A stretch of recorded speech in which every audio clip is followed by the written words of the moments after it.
Thank you so much for joining me. I am Wendy Taylor. I am looking forward to spending some time with you guys. I'm the executive director of Learning Essentials.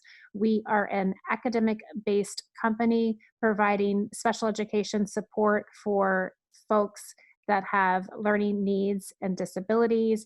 We do educational consulting, academic coaching in Montgomery County, DC, and Virginia, throughout Maryland as well.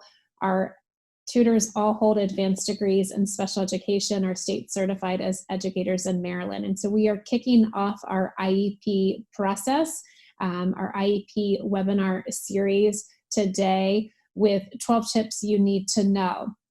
So we're going to go either if you're a seasoned parent, a veteran parent with this IEP process, or if this is a new journey for you. I'm hoping to share some tips in here so you can get empowered with this IEP process, regardless where you are in this journey. So here we go. Tip 1, really kind of just setting that baseline, talking about IEPs, the Individualized Education Plan, and knowing that it is a binding document. So IEPs are legally binding document. It is the Individuals with Disabilities Education Act is our federal law that defines and regulates special education for us. IDEA, it is a law that is binding in all states.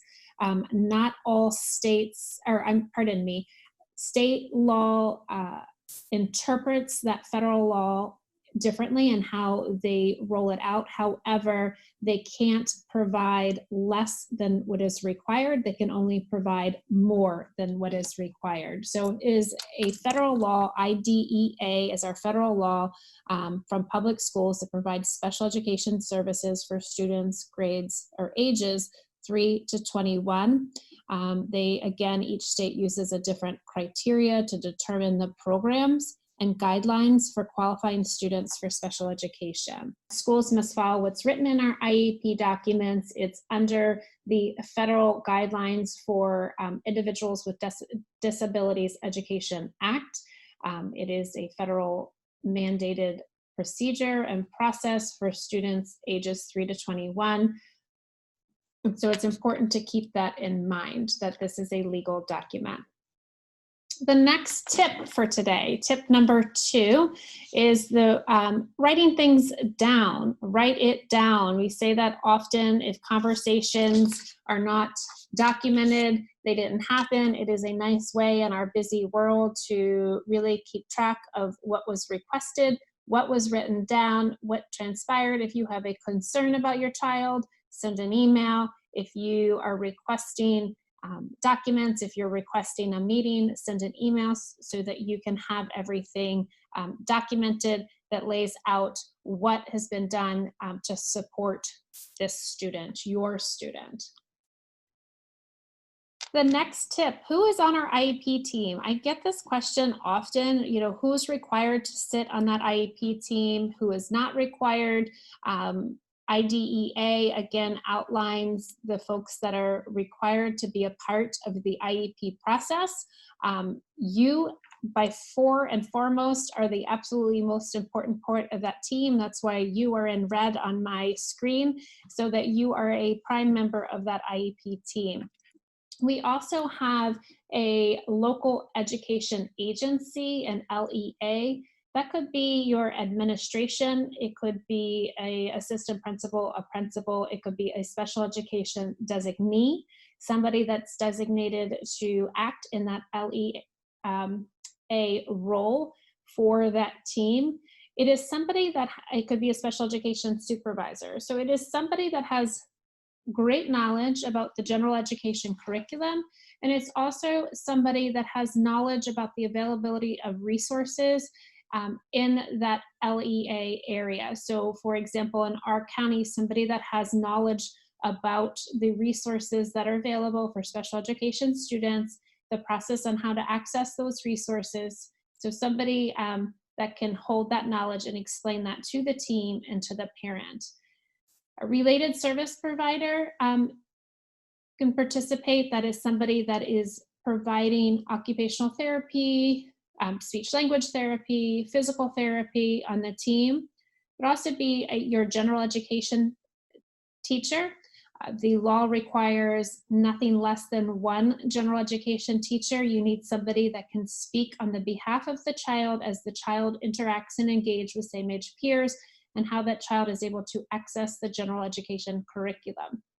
You would have a psychologist there if you are reviewing testing, if a child has had recent testing, and that psychologist is there to help with those determinations and the review and interpretations. It's an individual who can interpret the instructional implications of the evaluation results. That could also be your speech pathologist if they did testing as well. Tip 4, excusal. So when you think about excusals and we think about, sometimes that happens, a team member needs to be excused from the meeting for a variety of reasons. Team members must have parents' written consent to be excused from an IEP team. So if a teacher is going to miss that IEP, they should provide in writing input on that student's progress before the IEP. It's very important to have this input. It should be in writing so that if a member of the team is unable to be there, their input as well, so that you can better understand the implications of the special education needs as it applies to the curriculum that is being presented to that student. You also have the right to tell the school district that you don't want any team member to be excused from a meeting. And in that case, know that you may need to reschedule that meeting if you're okay with that. You feel that the team member is a valid part and that you can gain a lot and you have a lot of questions to ask, then you can absolutely, that is your right. I don't recommend that a parent allow a therapist, say a physical therapist or an occupational therapist, to be excused from the meeting if they're planning on reducing services or if reduction of services is being proposed. I think it's a good idea to have that individual, if they're planning on reducing services, to be present at the meeting so that they can articulate the reasons why they feel that a reduction of services needs to take place. That's just a little food for thought. If a team member leaves before the meeting is finished, keep in mind their ability to mark agreement or disagreement with the IEP, since not necessarily can they know the details of the final agreement that they have made. Okay, our tip 5 is notification of rights. You can expect you're going to receive a copy of your rights, your parental rights, your due process, all of your rights, either prior to the IEP meeting. Some schools send them home with a draft copy of your IEP. Some share those with you right before the IEP meeting. Know that federal law mandates and requires that every parent is notified of their rights, and that should be before any IEP meeting, again, whether you're seasoned or new to that process. They may, again, be sent home prior. You may receive them the day of. You do have the right to ask for them to be explained to you, to ensure that you understand what your rights are. If you have any questions, to have the school explain what is in those rights, and to ensure that you're able to then advocate the way that you need to for your baby. They are designed to protect the child that has been identified as having a learning disability. It also gives parents a mechanism, and the school systems a mechanism laid out on what to do when to resolve their disputes. All right, so tip 6, we're talking about halfway there, we're talking about IDEA again and what that means.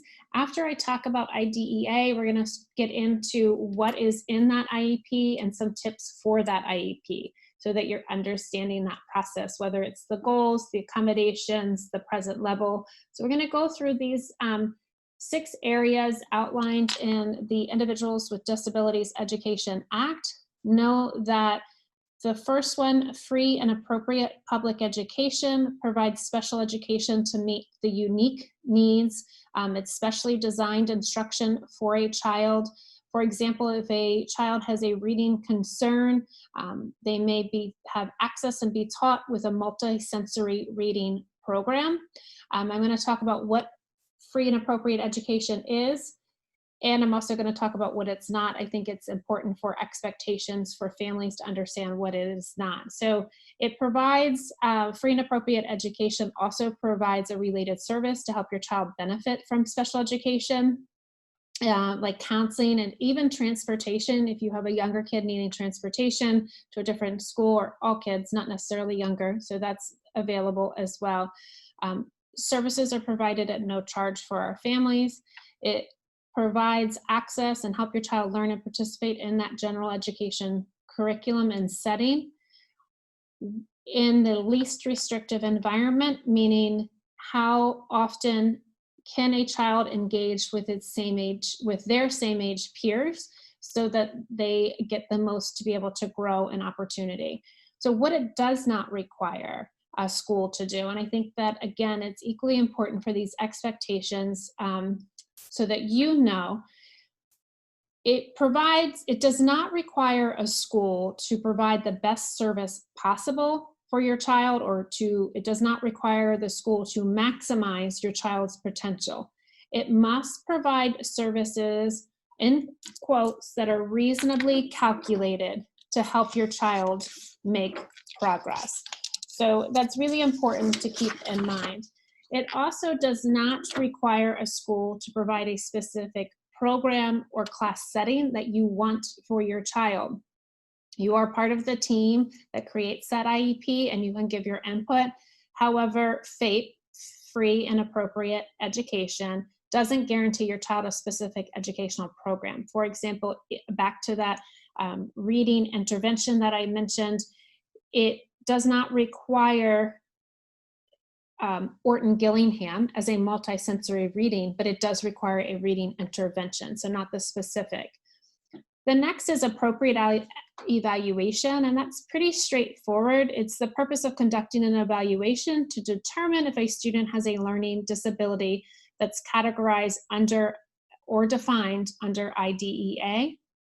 It's a fact finding that's to gather information that help determine the child's educational needs. And it also guides decision-making process on how to best support that child. Our IEP, our Individualized Education Plan, is written annually. I've had some parents ask about that. It is indeed written annually for folks so that the whole purpose is to see what progress has been made, where our child stands, and how to help continue to support them and move them forward in that academic best interest.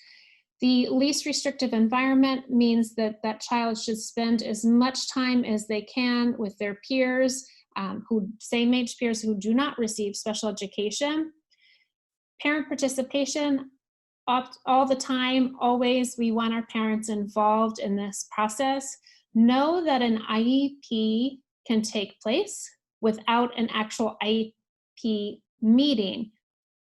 However, both parents and schools need to agree. So for example, an IEP is a fluid document. It lasts a year. During that year, we realize that our student needs additional support. You can, instead of having to come together for a full IEP meeting with the agreement of the parents in the school, you can amend that IEP, and so that everybody, again, you have the absolute right to know any changes of that IEP, so you are notified of that change. And if you want to come in and have a conversation about that, you can absolutely request that conversation to take place. Also, IEPs can take place with video conferencing or with audio conferencing, just so it gives you another option. If you're not able to actually make it to the school, you can come in video conference, so that gives you a way to participate and still understand and be a part of your child's education process. Procedural safeguards, we talked a little bit about it, that you do receive a copy, but know that you have due process is the right to ensure that no changes can be made to your child's program without a prior written notice.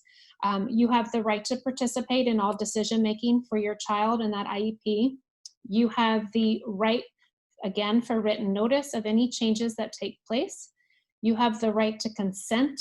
If it is testing being done, you have the right to say, yes, I am okay with my child being evaluated, or no, I don't want my child to be evaluated. You also, another example is if there's behavioral concerns and the school wants to collect data and information on why the behavior is happening, looking what's happening before the behavior, what is happening after the behavior, what is the function of that behavior, and to then create a behavior intervention plan. You have the right to consent to the school to collect the data. You have a right to your educational records. Each school has a different system on how to access and request those educational records, but just know as a parent, you have that right for that. You have the right to keep a child in a current placement. If for some reason the school is recommending a change of placement for your child and you are not in agreement with that change of placement, you have the right for stay put, meaning that your child would stay in its current placement until the disagreement is settled in terms of what is the best place for that child. You have the right to mediation. If you don't agree with something, you have the right to request mediation so that all parties are heard and guidance is given. And you have the right for information on disciplinary actions, meaning that if a student is identified as having special education services, something takes place and they are up for suspension, students with special education services are protected, and they have specific guidelines that need to be followed before that child can be suspended, or that knowledge. So you as a parent have a right to that information of what will take place and how that will occur.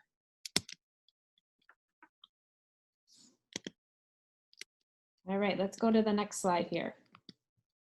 Maybe. There we go. So tip 7, is it a PLEEP? Is it a plop?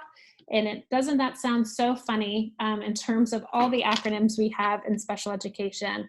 PLEEP is the present level of educational performance. How is that student performing educationally?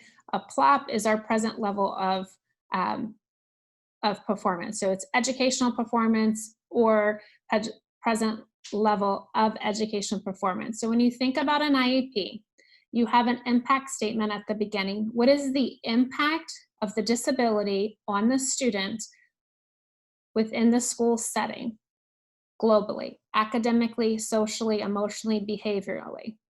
The present level of performance is the statement that comes when you're looking at how a student performs currently, up to date.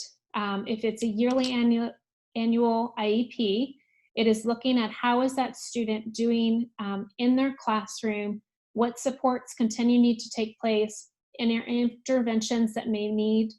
Looking at, it's really your meat and potatoes of your IEP, is what is going to drive the next elements of your IEP. In this, we talked about coming up, and part of our series is the vision statement. If you have a vision statement for your child, this is a great way to weave that in. It is talking about your child's strengths. It's talking about their pockets of vulnerability, their weaknesses, how they learn best. Other pertinent information can be added in this section as well. It should be an objective statement. It is from several sources, data-based assessments, parent input, observations, but again, it must be based on data because we're using the information in the present level of performance to generate our goals and objectives for the IEP. Which leads us nicely to our tip 8, goals and objectives. So if you think about goals, that is your bigger picture. How are we going to get there is your objective. And we include certain key components. Are they, we call them SMART goals? Are they specific? Are they measurable? Are they realistic? Are they achievable? And they have to be time bound, typically within a year. So goals and objectives are going to address your priority educational needs that were found in that present level of performance. The mastery is typically 1 year. If a child doesn't meet mastery, then you have a conversation of why and when and next steps. They need to be really realistic, appropriate to the age, looking at cognitive, social, emotional, physical as well abilities, the rate of which a child learns, and the interest of the child as well. They tell what a child will do. It is going to describe the conditions under which the performance will take place or be expected, whether that's small group, large group, what type of prompting needs to happen to help support that child to meet those objectives. And they have a clearly defined criteria so that we can really measure, is this child accessing what we need them to access, and who will be responsible for, on that IEP team, who is responsible for implementing and tracking the mastery of the goal.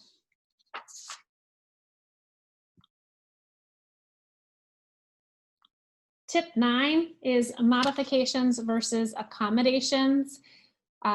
Really important to understand the difference depending on your child's needs. So changing, I'm going to start with accommodations, which is below, and changing how they are learning is an accommodations. They are allowances and how a student is taught or evaluated, but it does not change what is expected to know. That is really important to say that. So it is how allowances put into place, whether that's extra time in large print, small group, but it does not change the outcome of what is expected for them to learn. They are still considered to be following state level curriculum. They are still expected to complete the assessments, but they can still have accommodations to support them accessing that information and those assessments. Modifications, on the other hand, is a change in what is being taught and what is being expected. So if that's coming up, if a child needs a modification, that's great and that's okay. But just know that when providing modifications, you're altering the curriculum in a way that can impact the placement of a child and also their diploma options. So if a child's not exposed or required to meet state curriculum requirements, chances are they're really going to have a difficult time catching up at a later date. So accommodating them, supporting them so that they can still access those required curriculums is different than modifying, meaning changing what they are learning. So tip 10 is going to talk about prior written notice. So prior written notice it's important to understand the IDEA states that notice must be given to a parent or guardian whenever the school proposes to initiate a change, refuse a change, anything related to the identification, the evaluation, or educational placement, or other provisions of a free and appropriate public education. It is a description of the actions that are going to be taking place, an explanation of why they are taking place. It is a description of the evaluation procedures, tests, records, reports. It is really coming, so after you do an IEP, your IEP you should receive a copy of your IEP. It may not be that, it will not be that day of the IEP meeting, but you're going to receive a copy of the actual IEP. And in that copy of the IEP, you should have a prior written notice. So it has the word prior, which makes it a little bit confusing. So if it's sent after the meeting actually takes place, why is it called prior? So the word prior is prior to the decisions being acted upon. So we made decisions at the IEP team meeting, and then before those are acted upon, you're having notice of exactly what took place. Even though you're part of the meeting, it's just a nice way to see what transpired during that meeting. You have documentation of what's going to take place prior to the actions taking place, not prior to the IEP meeting, not prior to the discussions, answering all the required questions that are outlined in a prior written notice. Before an IEP meeting suggests predetermination, and that's a violation of your due process rights. So you should not receive a prior written notice on an IEP that's you haven't attended. It's a statement that comes after the IEP meeting prior to the implementation of the IEP so that you have full knowledge of what transpired, of the actions to propose or refuse or anything taking place during that IEP process. So tip 11, parent input is vitally important. I'm saying this again, I just think it's a big part of this. I've had parents tell me a variety of things over 20 plus years of doing special education, and it's just really important to have your voice heard. You can become very overwhelmed during that IEP meeting. It is very emotional. You're talking about your baby, you're talking about the strengths, you're talking about the struggles. It's very real and it's very raw. What I tell parents before the IEP meeting, I want you to sit down and prepare some notes in advance of the meeting, whether it's questions, it's outlined what you think your child can do, what you've seen through homework, what you've seen socially, behaviorally. Prepare that information because it's oftentimes in the moment we forget what we want to say. And so that way you have that input to provide. I also, kind of taking a step back, I didn't share with you that if you have somebody that is a related service provider that is not part of the IEP team that you see outside of school and you want them to be a part of your IEP, you can absolutely invite them. If you are transitioning from, say, preschool to a public kindergarten, and you want, say, the director of that preschool that knows your child, seen your child engaged in class to be a part of the IEP meeting, you can invite them as well. If you just want your bestie there to help kind of take notes, you can do that. Just as you feel supported to have somebody be able to reflect and help you through that process. There's a variety of things that can be noted in this section. With the parent input is also a letter coming home with some questions prior to the IEP. How do you feel about things that are going, amount of private therapies a student is receiving outside of school? What do you see as their strengths? What would you like change? So really just kind of being thoughtful in that conversation and being an active part, because you are the parent, so you know your child best and you're able to express how you see your child as well, so that can align and you can collaborate with that team of how they see your child inside of classroom, but how you see your child as well. I think it's really important to do. So this is my final tip, tip 12. The IEP is a fluid document. It's driven by the needs. Okay, so as you go through the IEP process, remember one thing: needs drive goals, goals drive services. Oftentimes you hear things that are different, but know this to be true. It is a fluid document. It's driven by the needs, not the student's diagnostic code. It can always be changed. The document can be changed. You may request an IEP meeting and make changes anytime throughout the year. But just know that you're looking at your present level of performance. How is your child engaging in the classroom? Those are the needs. Those needs are going to drive those goals that we talked about. And from those goals, you're going to then look at what services can we provide for our student, for our babies, to support them in this journey. So I think that's really important to remember. And I have this, it says, I'm all prepared for the IEP meeting. Cover me, I'm going in. You got this. Definitely got this. Take a deep breath. It can be super overwhelming. We are here for you. This is our IEP Essentials webinar series. But if I'm Wendy Taylor, if you need any additional information, you can find me at learningessentialsedu.com. Happy to help. I'm happy to support. We also have an IEP Essentials podcast that is kicked off, so you can find really thoughtful conversations with professionals in a variety of fields that impact special education. So again, Wendy Taylor, I hope you found these 12 tips to be of help. I look forward to seeing you soon, and I hope you guys have a great day. All right, thanks. Bye.